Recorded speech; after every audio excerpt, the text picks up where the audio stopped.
The Pieces Lie Where They Fell by Evil Humor. Edited and co-authored by Anon E. Mouse Jr.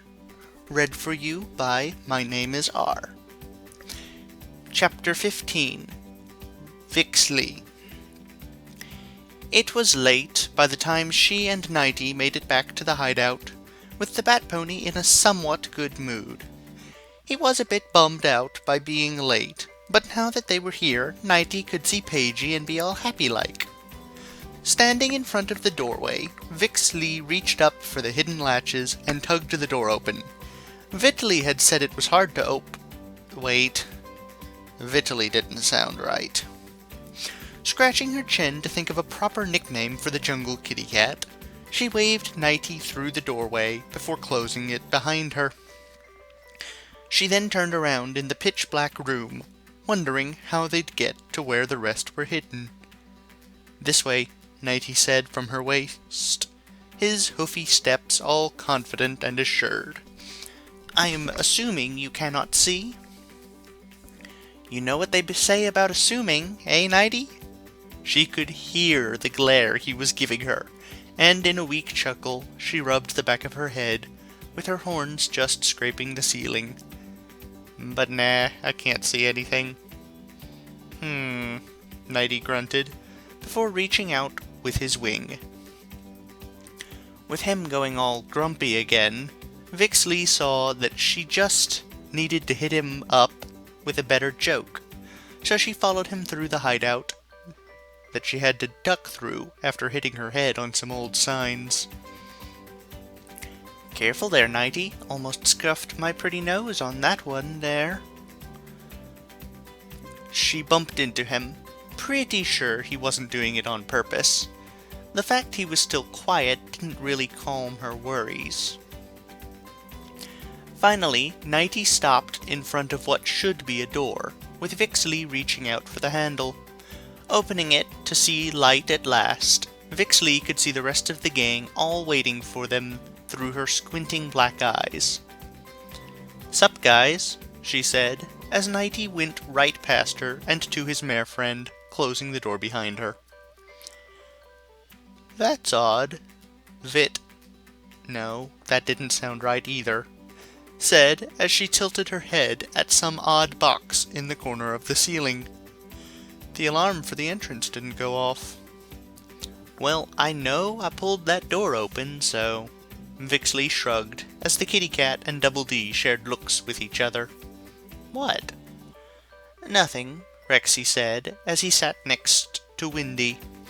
"Just that the door was connected to a very complex mechanism to prevent a random passerby from achieving what you just did." "Well, I am a bit stronger than most tars," she shrugged again, as she plopped down next to Vittle. "So what's the scoop?" "Well, Breaker and I learned that there is a bridge we could use, the Ballast Bridge, as our way to get to the other side of the north," Vittle said, as she passed an apple over to her. "And we learned that most of the guards don't really screen those going on the bridges," Paigey said, reaching in Nighty's pack and pulling out her element thingy, and putting it back around her neck. "So we could get past them without too much trouble." She then beamed, tilting her head at the large packs of stuff in the corner. "We also stocked up on supplies." "Well, that is good, Paige," Knight said softly, his eyes slowly moving away from the unicorn to the rest of them. "We learned that the captains were all recalled to the top for an emergency meeting, which means what Vix-Lei thinks, that our enemy is Captain Gentlestep, could very well be true. We don't have long to get out of here before Magi of the Stars guards come after us. We should head out immediately." "Are you nuts?" Windy scoffed at him. "They want us to be jumpy, and acting like an idiot will get us caught." "Excuse me, but how is avoiding being captured by highly trained magical guards an idiotic idea?" Nighty snapped at the griffin, the two of them glaring at each other. Because Vittel said it would be a stupid idea to go blundering out at night, nighty, and we should stick out like a sore claw, Windy shouted back. Well, forgive me for having some pony that I care about and would like having her deal with guards, unlike others. Nighty sneered directly into Windy's face, the two about to knock horns. Whoa, whoa, whoa! Vix-Lei jumped into the middle of them, swinging Lady Kabonk across both of their heads. I can see you two totally want to have your Whose is Bigger contest and all that all you guys have, but seriously, leave the fool acting to an expert like me, okay? She paused, realizing just what she had said, with her cheeks starting to darken with embarrassment. The room was quiet for a few seconds before Paigey began to snicker, covering her mouth with her hoof. That was the kicker, with Rexy doing his best to cover his guffawing and Vittel biting on her tail hand. Windy and Night were both looking at her before facing each other and began to chuckle a bit, seeing how silly they were acting. Sure, they weren't buddies yet, but at least they weren't fighting anymore. With a giggle coming out of her mouth, Vix-Lei closed her eyes for a second, and found herself somewhere very different when she opened them. Directly in front of her was a gingerbread house thingy. Tilting her head at the oddness of this, and despite the stories of evil witches and things living in these buildings, she felt that going inside of the building she had just been teleported to was a good idea. Walking over to the door with her hand on the doorknob, she peered inside the pitch-black room. Hello? She called out, turning her head from side to side. Surprise! A hyper voice called out as something gooey and tasty smacked her in the face. Welcome to your congratulation on awakening your element Vix-Lei party! Licking what had to be cake into her mouth while wiping away the bits from her face, she could see an entire bakery that had been decorated in party favors over everything, with a massive banner that said, Congratulations on awakening your element, Vix-Lei, in colorful letters over the counter, and a pink pony with poofy pink hair on top of a barrel thingy, with the biggest smile she'd ever seen on a pony's face. Vix-Lei smirked and let out a laugh, shaking her head. That was awesome! And that cake! She pulled some off her horns and shoved it in her mouth. The best I've ever had. Thank you! It's been over 1,000 years since I've thrown a party for another pony, but I still know what a pony or minotaur wants for their cake. The pony pronked over to her with her hoof held up for a high five, which she of course returned with a hard smack. The pink earth pony simply took it and giggled back at her. So, you know who I am, right? Vix-Lei tilted her head at the bright blue eyes looking at her. Saving for the mane not being completely flat and the attitude being completely the opposite from what she knew of the pony's mythos, she could still tell who this was. You're the wise oracle, right? The mare seemed to deflate a bit. Even her mane seemed to droop, before saying, Yeah, that's what they call me nowadays, but way back then, I was known as the premier party planner of Ponyville, Pinkamena Diane Pie, or Pinkie Pie for short. She perked straight up, bouncing like a spring, which caused V to giggle again. Vix-Lei. And I think you know what our element is, eh? Her smile grew as she appeared on Lady Kabonk, reaching over to nom on some cake. Actually, Vix-Lei scratched her head, her fingers brushing against some cake. She really hoped she wouldn't need to take a shower when she got back. Kinda lost there, sorry, she said with a nervous giggle. It's okay, Vixie, Pinkie Pie said, her name already rhyming, with an air of fake wisdom played up. Our element is not one that's really understood, but it's very important. We're there to make sure that the others don't get so serious that they'll snap when all the stuff that the baddies throw at them makes them go cuckoo? And what's the best way to take the edge off in a dangerous situation? She asked, somehow dressed in a teacher's outfit and tapping at a chalkboard across the room. Well, duh, you use laughter, Vix-Lei said, rolling her eyes and missing the second cake thrown at her face, and then something not cake-like hitting into her gut. You got it! Pinkie Pie cheered, with Vix-Lei seeing a second banner saying, "Congratulations on figuring out our element. Of course, you need some help in using laughter properly." Her tone shifted, the weight on her stomach shifting off of her. Come again? Vix-Lei shifted onto her backside with her tail flicking behind her.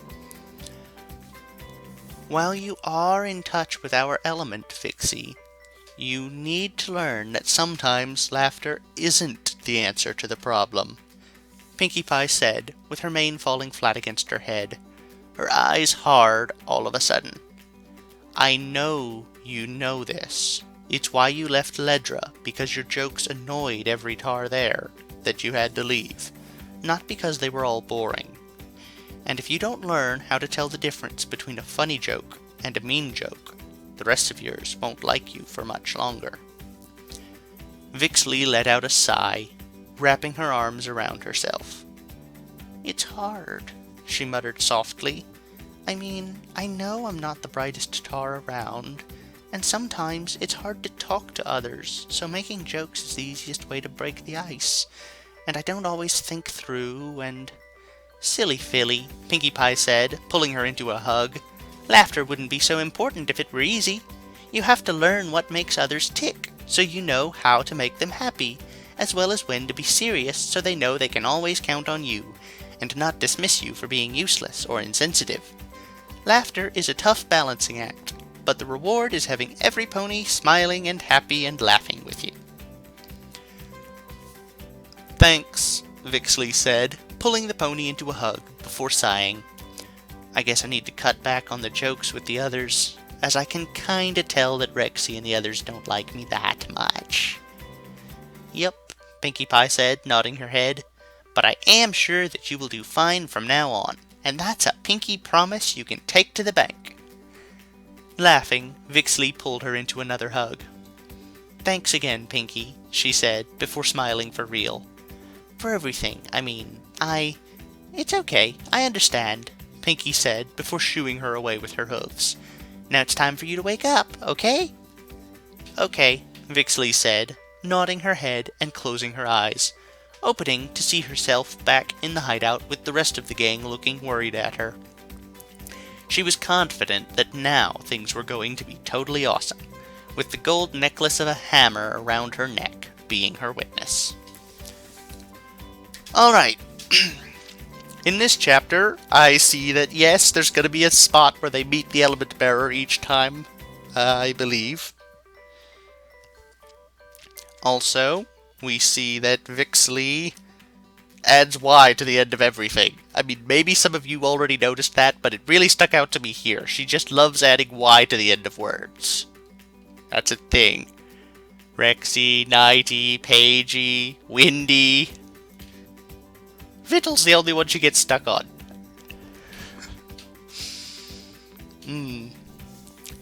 Anyway, there was something else I had to say. Oh, right! The bit with the door. That feels important. I feel like somebody broke their, security system. Somebody's preparing to break in on them, or already has. We know they've got spies coming in. They're not necessarily going to go the obvious, direct route. So stealthiness is definitely something that their foes are planning.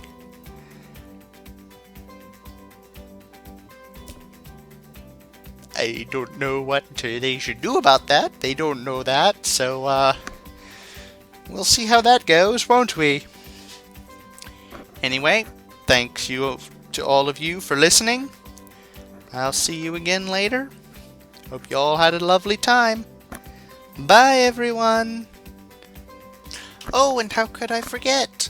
Now that I know that Sugar Cube Corner is where Vix-Lei met Pinky, I suspect Paige Turner met Fluttershy in Fluttershy's cottage. It fits what we were told the scene was like, but I didn't have enough detail then to notice that it was Fluttershy's cottage. It could have been anywhere that was kind of naturey and kind of buildingy. But I think they're each meeting the element bearer in their home, which means I suspect Rarity's going to be in the boutique,